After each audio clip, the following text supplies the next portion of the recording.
Bienvenue sur la présentation de ce Nissan Juke en finition Tecna. Le véhicule a actuellement un peu plus de 148 500 km au compteur. Donc, comme je vous l'ai dit, finition Tecna. Donc forcément, la finition la plus haute sur ce Nissan Juke.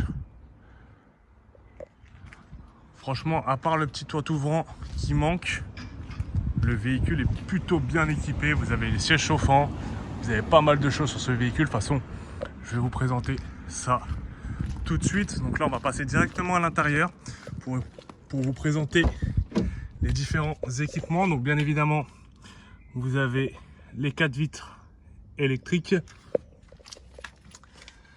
Vous avez la petite commande pour les rétroviseurs électriques.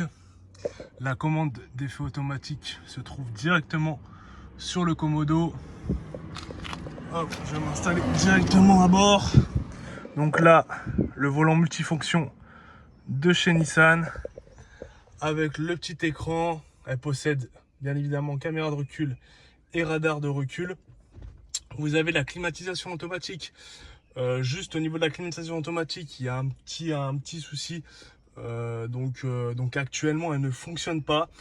À voir si ça sera fait avant la vente, mais en tout cas, je préfère le préciser. Là, à l'heure actuelle, elle ne fonctionne pas. Donc voilà, prenez ça en compte. Et là, vous avez les petits boutons pour les sièges chauffants à l'avant. Donc, hop. Au niveau des sièges, donc là, vous avez les magnifiques sièges en cuir de la finition Tecna. Bon, sur cette chaleur, très honnêtement, je me serais bien passé du cuir, mais sinon, franchement, en plus, ils sont vraiment en bon état. Donc voilà, bon, à part le cuir qui est un peu vieilli, en tout cas, il n'y a pas de trou, il n'y a pas de déchirure. Voilà, il n'y a rien de notable en tout cas sur les sièges. Là, vous aurez un petit trou, un gros trou, mais bon, c'est juste le tapis, bon ça se change. Mais voilà, je préfère vous le montrer. Regardez directement un petit peu à l'arrière aussi. Voilà, bon, les sièges sont encore en meilleur état derrière. Donc là, pas sûr que... Bon là, ça doit être une belle saleté qui est incrustée. Mais voilà, en tout cas, je pense que ça part avec un bon lavage. Mais j'ai pas grand chose en tout cas à signaler sur les sièges arrière, ni sur les tapis arrière, ni même sur les différents plastiques, pour être très honnête. Là, on va passer directement aux imperfections extérieures en commençant par le 3/4 avant gauche. Donc là, hop, je me mets en 0,5, ça sera beaucoup mieux.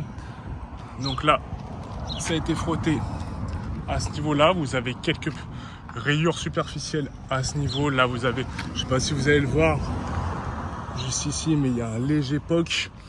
Sinon, voilà, là, vous avez aussi, sur toute la longueur de la portière, une belle rayure. Sinon, vous avez pas mal de coups de portière. Hop, si je ferme le véhicule, ça va pas trop le faire. Donc là, ce qui est cool, j'avais oublié cette option en plus. Vous avez l'ouverture sans clé. Hop, quelques rayures par-ci par-là. Là, vous avez quelques éclats de peinture. Je vais passer juste en dessous du châssis pour vérifier. Hop, qu'il n'y a rien d'anormal. En tout cas, je vois rien de suspect à ce niveau-là. Enfin, au niveau du châssis, je vais faire la même chose sur le toit, on oublie souvent. Là, vous avez une petite imperfection, une petite rayure à ce niveau. Là, ici, pareil. Donc voilà, vous avez quand même un petit peu d'imperfection sur le véhicule. C'est un véhicule qui a maintenant 14 ans, je ne vous l'ai pas dit, mais il date de 2012. C'est une deuxième main, c'est l'avantage. Mais voilà, un véhicule qui date de 14 ans, forcément, vous allez avoir les imperfections qui vont avec. Donc voilà, là aussi, sur la portière arrière droit, elle a bien morflé. Vous avez pas mal de petites rayures et sans doute de coups de portière. Voilà, je pense que ça doit être les stationnements en supermarché et autres. Pareil au niveau de la portière avant. Il y a pas mal d'imperfections. Hop, ici aussi. Donc voilà un petit peu pour les imperfections du véhicule. J'allais oublier le capot. Hop, quelques rayures par-ci par-là au niveau du capot. Et nous, de toute façon, on va se retrouver directement pour le test routier. On se retrouve pour le test routier de ce Nissan Juke. Bon, on a eu un petit problème au début, c'était un petit peu embouteillé, donc on a dû commencer le test ici. Donc là, je vais commencer, je vais déjà mettre la troisième pour pas tirer trop sur le rapport et je vais lâcher complètement le volant. Voilà, on voit qu'il n'y a pas trop de problèmes forcément au niveau de la chaussée. Tous les véhicules ont tendance à tirer à gauche ou à droite. Mais en tout cas, je n'ai pas de jeu notable au niveau de la direction. Le véhicule tire plutôt droit, donc là, aucun problème de parallélisme ou autre. On va enchaîner directement avec les 3 dodanes. Je vais me taire complètement au passage de ces derniers pour qu'on puisse écouter s'il y a des bruits suspects, notamment au niveau des suspensions.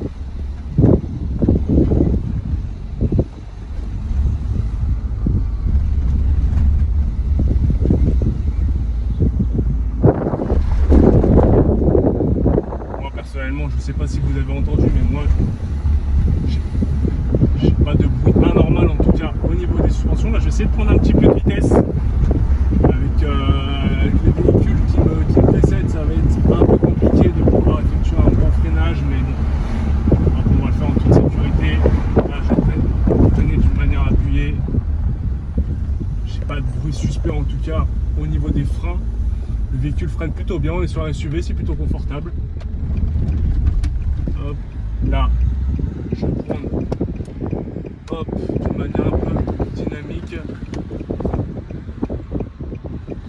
Monsieur, regardez un petit peu. Alors, je vais essayer de prendre un petit peu de vitesse. Je vais tester aussi l'embrayage pour voir si en tout cas le couple il est là. Même en montant un petit peu à bas régime, j'ai pas trop de problème au niveau de l'embrayage. Là, je vais reprendre le second. Avant, excusez-moi, je vais prendre les 3 dodanes pour réécouter s'il n'y a pas de bruit suspicieux, mais bon, vous connaissez déjà la réponse et je vais pouvoir prendre aussi le reprendre d'une manière un peu plus dynamique que la première fois. En tout cas, j'espère, si la circulation me le permet.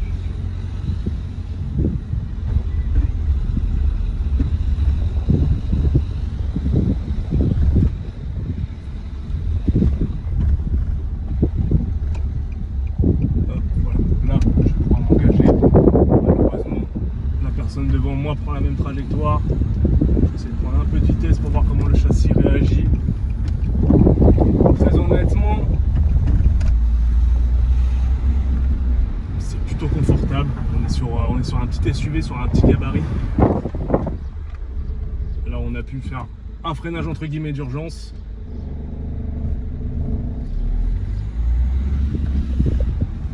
Et le moteur, que ce soit le moteur ou la boîte, franchement, c'est très agréable à conduire. C'est confort, c'est maniable.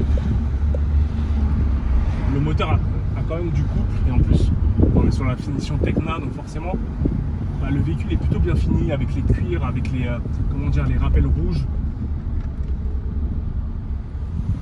notamment les sièges chauffants qui vont avec. De toute façon, si vous avez la moindre question, c'était Alexandre Dicars Concept. Je suis joignable au 07 44 41 69 21 et je vous souhaite une très bonne journée.